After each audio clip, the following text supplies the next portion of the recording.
یہ وسائل کی جنگ نہیں ہے، پلیز ذہن میں رکھیے گا. مال و دولت، عہدوں کی، ٹیکنالوجی کی، علم کی، سائنس کی، سب علم فیل ہو گیا، عقل فیل ہو گئی، سائنس فیل ہو گئی. ایک کرونا، نوول کرونا وائرس کے آگے سب جدیدیت، ساری گلوبلائزیشن، ساری دنیا ڈھہ گئی. یعنی امریکہ جو ہے وہ زمین بوس ہو گیا، گھٹنے پہ آ گیا. یہ وسائل کی جنگ نہیں ہے. وسائل کی جنگ ہوتی وہ جیت چکے ہوتے.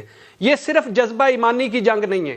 جذبہ ایمانی کی جنگ ہوتی تو زائرین سارے جو زائرین ان سارے کا وائرس مر جاتا، تبلیغی جماعت میں وائرس نہ جاتا، مسجد نبی اور خانہ کعبہ خالی نہ کرانا پڑتا.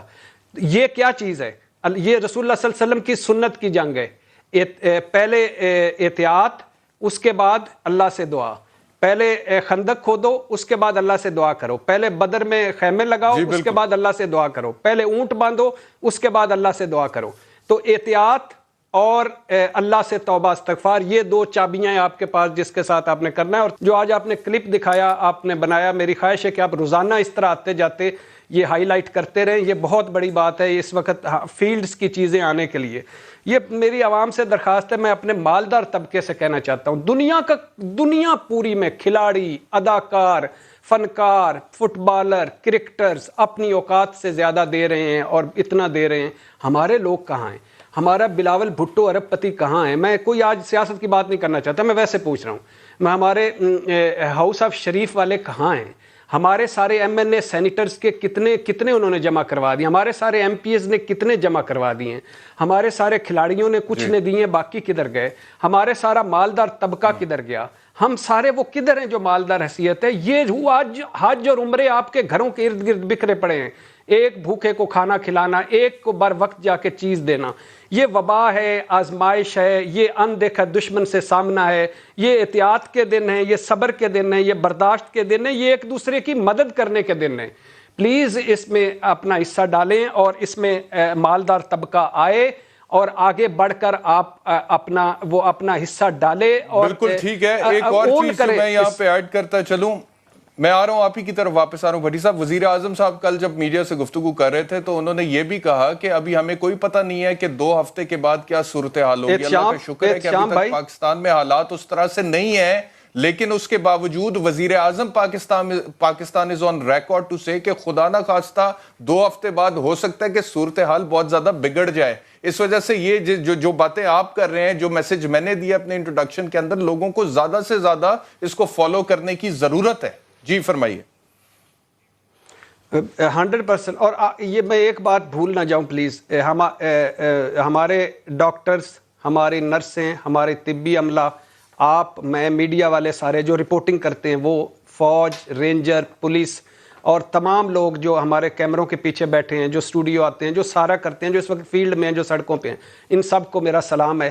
طبی اور اسپیشلی جو میڈیکل کور ہے اس کو میرا سلام ہے.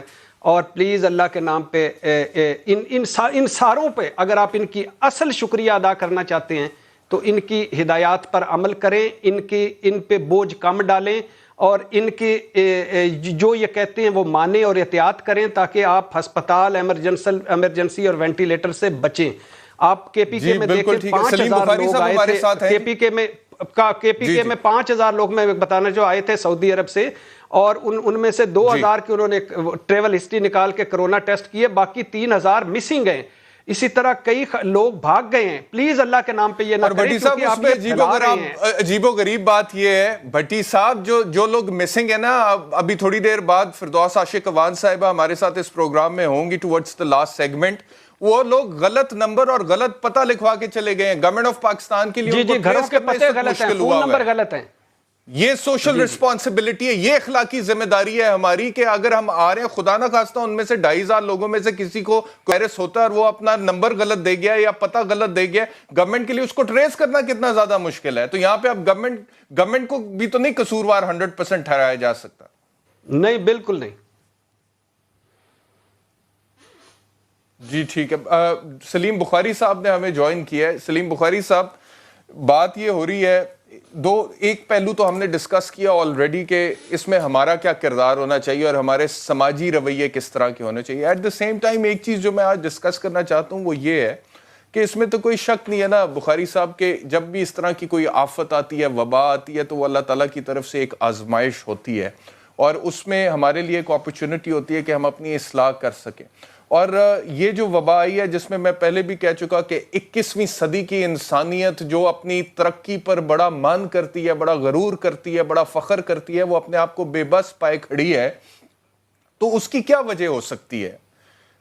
مثال کے طور پہ میں اگر اپنی دنیا کو مثال کے طور پہ میں دنیا کو دیکھتا ہوں تو ہم نے دیکھا ہے کہ یہ بنی نوع انسان جو ہے، اس وقت میں صرف مسلمانوں کی یا اپنے ملک پاکستان کی بات نہیں کر رہا، میں اوورآل بات کر رہا ہوں پوری دنیا کی. ہم نے دیکھا ہے کہ امیر ملکوں نے، طاقتور ملکوں نے غریب ملکوں پر جنگیں مسلط کی ہیں دولت اکٹھی کرنے کے لیے. عراق میں، افغانستان میں، فلسطین میں، کشمیر میں، میانمار میں، شام میں، یمن میں لاکھوں لوگوں، بے گناہ لوگوں کو قتل کیا گیا. اس کے علاوہ معاشی نظام ہم دیکھیں، بھوک سے افریقہ میں ہم نے دیکھا بہت سارے بچے مرے اور وہاں تک جو ہے غذائی قلت کی وجہ سے عجیب و غریب صورتحال تھی. ہم ریپس دیکھتے ہیں، سیکشل ہراسمنٹ دیکھتے ہیں، استحصال از آن اٹس ٹاپ. تو یہ جتنی بھی صورتحال ہے، کیا میسج لیں ہم بطور مسلمان اور بطور انسان کے قدرت کا کوئی میسج ہے ہمارے لیے؟ بہت شکریہ آپ کا بحث شام. پہلی بات تو یہ ہے کہ میں انتہائی دلی سے یہ کہہ رہا ہوں کہ بھٹی صاحب نے اتنی صحیح گفتگو کر دی ہے کہ بہت کم سپیس ہے اب میرے لیے کچھ بھی کہنے کی، اس لیے کہ توکل کی بات انہوں نے کر دی. انہوں نے تمام ہی آسپیکٹ جو ہیں اس کے اوپر کامنٹ کر دیا، لیکن میں کوشش کرتا ہوں. پہلی بات تو یہ کہ انہوں نے یہ پوچھا کہ سرمایہ دار کہاں ہیں.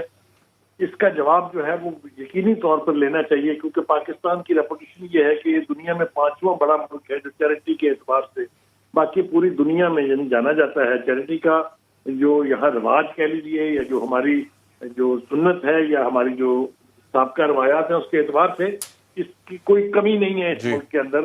تو ہم امید کر سکتے ہیں جیسا کہ بھٹی صاحب نے کہا کہ نکلے باہر وہ سارے سرمایہ دار، وہ سارے مالدار لوگ جو ہیں وہ شیئر کریں. اس وقت یہی رسول کا حکم ہے، یہی قرآن کا حکم ہے.